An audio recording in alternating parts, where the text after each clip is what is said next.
ইলিশের বাড়ি চাঁদপুর থেকে আপনাদের সবাইকে স্বাগতম। বন্ধুরা, আমি এখন আছি পদ্মা নদীর মাঝে, ট্রলারে করে যাচ্ছি চাঁদপুর 3 নদীর মোহনায়। আপনারা অনেকেই জানেন চাঁদপুর ইলিশের জন্য বিখ্যাত একটি স্থান। আপনি যখন নৌকা দিয়ে ভ্রমণ করবেন, যেদিকে তাকাবেন শুধু নদী আর ভাসমান চর দেখতে পারবেন।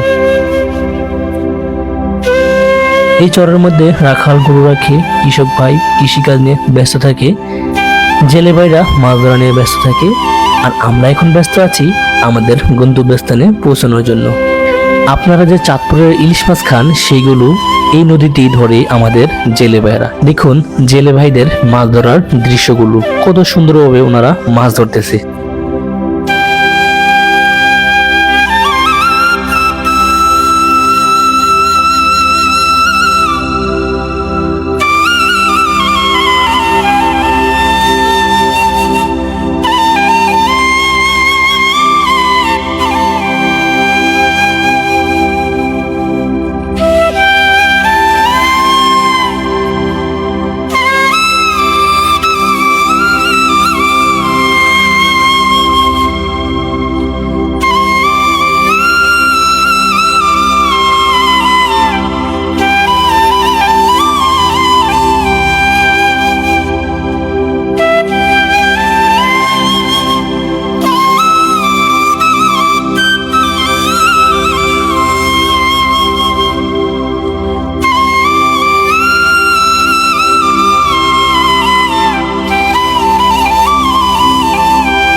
তো বন্ধুরা, আমরা এখন চলে এসেছি চাঁদপুর 3 নদীর মোহনা।